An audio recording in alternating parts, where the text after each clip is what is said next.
صباح الخير وكل سنة وانتم طيبين. النهاردة هنعمل بسكوت العيد، وانا الحقيقة بعتبره بسكوت لكل يوم مش بس بسكوت للعيد، لان ساعات كده بنبقى صاحيين مستعجلين مفيش وقت نحضر فطار، فبناخد كام بسكوتة كده جنب الشاي او النسكافيه وبيبقى برضو فطار لذيذ.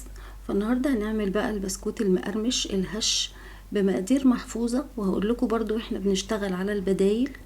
وهنبدأ مع بعض نعمل البسكوت بالزبدة وبالنشادر وفي المكنة، ولكن برضو هنقول شوية معلومات للي بيحب يعمل البسكوت بالسمنة أو بدون نشادر، أو اللي ما عندوش مكنة وحابب ان هو يستخدم القمع بدل المكنة.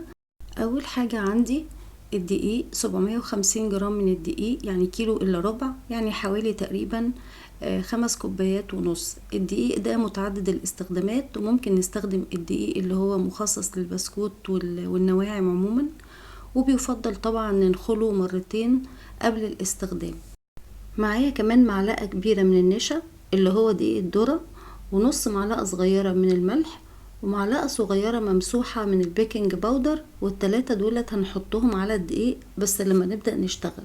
ومعانا 250 جرام سكر بودر، يعني ربع كيلو او حوالي كوباية وربع، لو هنطحنهم في البيت بس نعديهم على منخل عشان نتأكد انه بقى ناعم كويس جدا.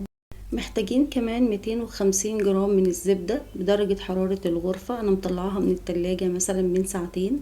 لو هتشتغلوا بالقمع خلوا الزبدة 500 جرام، لان القمع بيحتاج ان العجينة تبقى طرية اكتر، فبالتالي هنضاعف كمية الزبدة.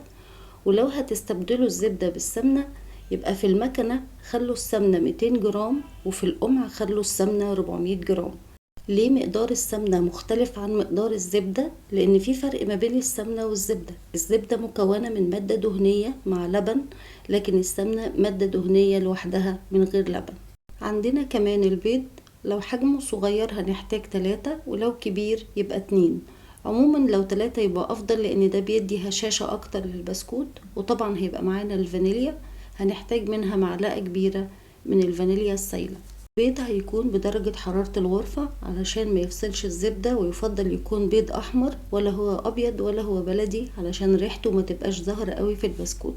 معانا آخر حاجة بقى في المكونات اللي هي النشادر أو الأمونيا. لو عايزين تستغنوا عنها وتكتفوا بالبيكنج باودر يبقى هنضاعف كمية البيكنج باودر ونخليهم معلقتين صغيرين ممسوحين من البيكنج باودر.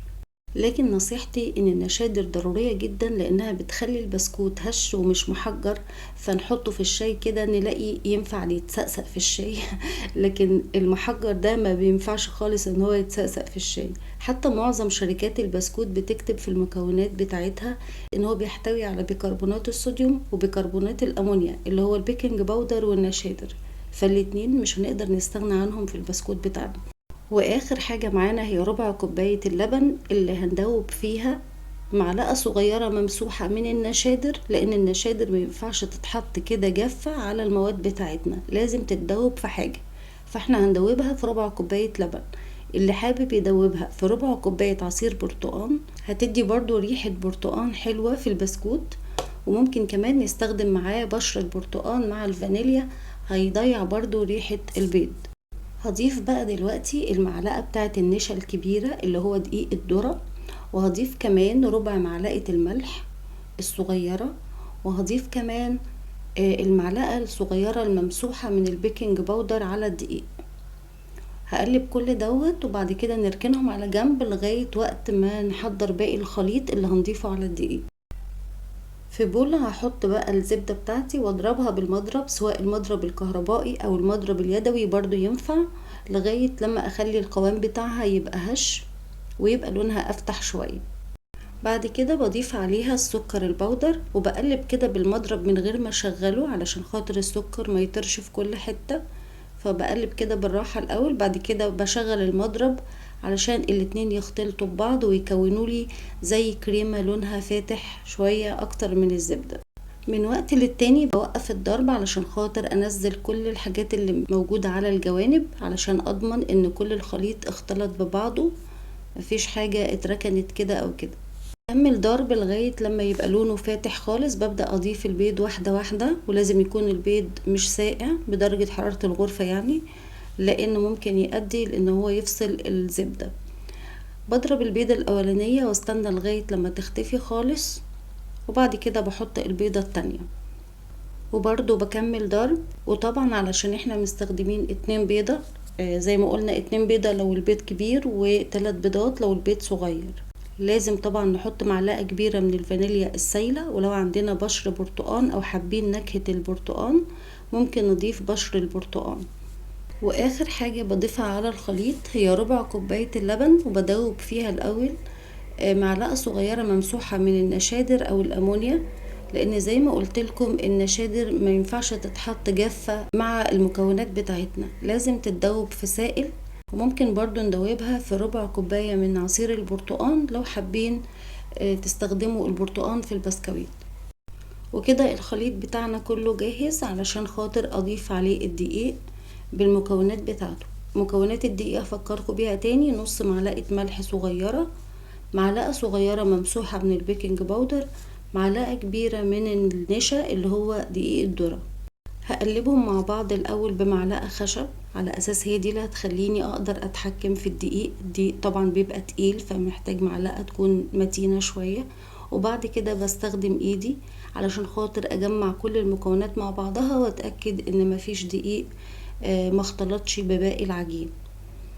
بمجرد بس ما اتأكد ان المكونات كلها اتجنست مع بعض، خلاص ببطل تقليب علشان خاطر العجينة بتاعتي ما تنشفش.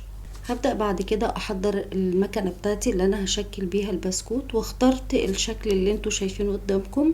وهنا الفرق ما بين المكنة والكيس اللي هو بنعمل فيه القمع، الفرق ما بينهم ان البسكوتة بتاعت المكنة بتبقى ارق شوية، فبترمي كمية اكتر من القمع. الحاجة التانية احنا نقدر نتحكم بقى بعد كده في طول البسكوتة نفسها. انا جبت سكينة وبدأت ان انا اقص الطول بتاعهم كلهم يبقوا شكل واحد او طول واحد.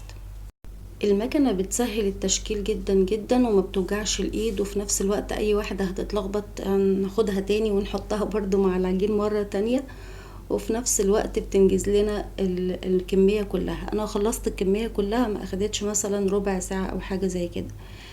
عملت 5 صواني، وبعد كده هندخلهم بقى على فرن. انا كنت مشغلاه قبلها بربع ساعة تقريبا علشان ياخد نفس درجة الحرارة، وعلى درجة حرارة 200 في الرف الاوسط. طلعتهم بعد حوالي 15 ل 18 دقيقة تقريبا، وبقوا باللون اللي انتوا شايفينه قدامكم دلوقتي. طبعا اول لما يطلعوا من الفرن يفضل طبعا ان احنا نسيبهم يبردوا خالص في مكان بارد، وما نجيش جنبهم نهائي. يعني البسكوت بيبقى طالع لسه رقيق جدا وطري، فنسيبهم خالص لغاية لما يهدوا ويبردوا. بعد كده ننقلهم في علبة محكمة الغلق طبعا عشان نحافظ عليهم اطول وقت ممكن. بحاول اوريكم اللون بتاعها من تحت ومن فوق، وكمان بوريكم الهشاشة بتاعته قد ايه مقرمش وهش من جوه، وبينفع جدا للسقسقة في الشاي الصبح فهو طعمه جميل جدا بصراحة. عايزاكم تجربوه وان شاء الله يعجبكم، واشوفكم على خير، وكل سنة وانتم طيبين. شكرا جدا لمتابعتكم، باي باي.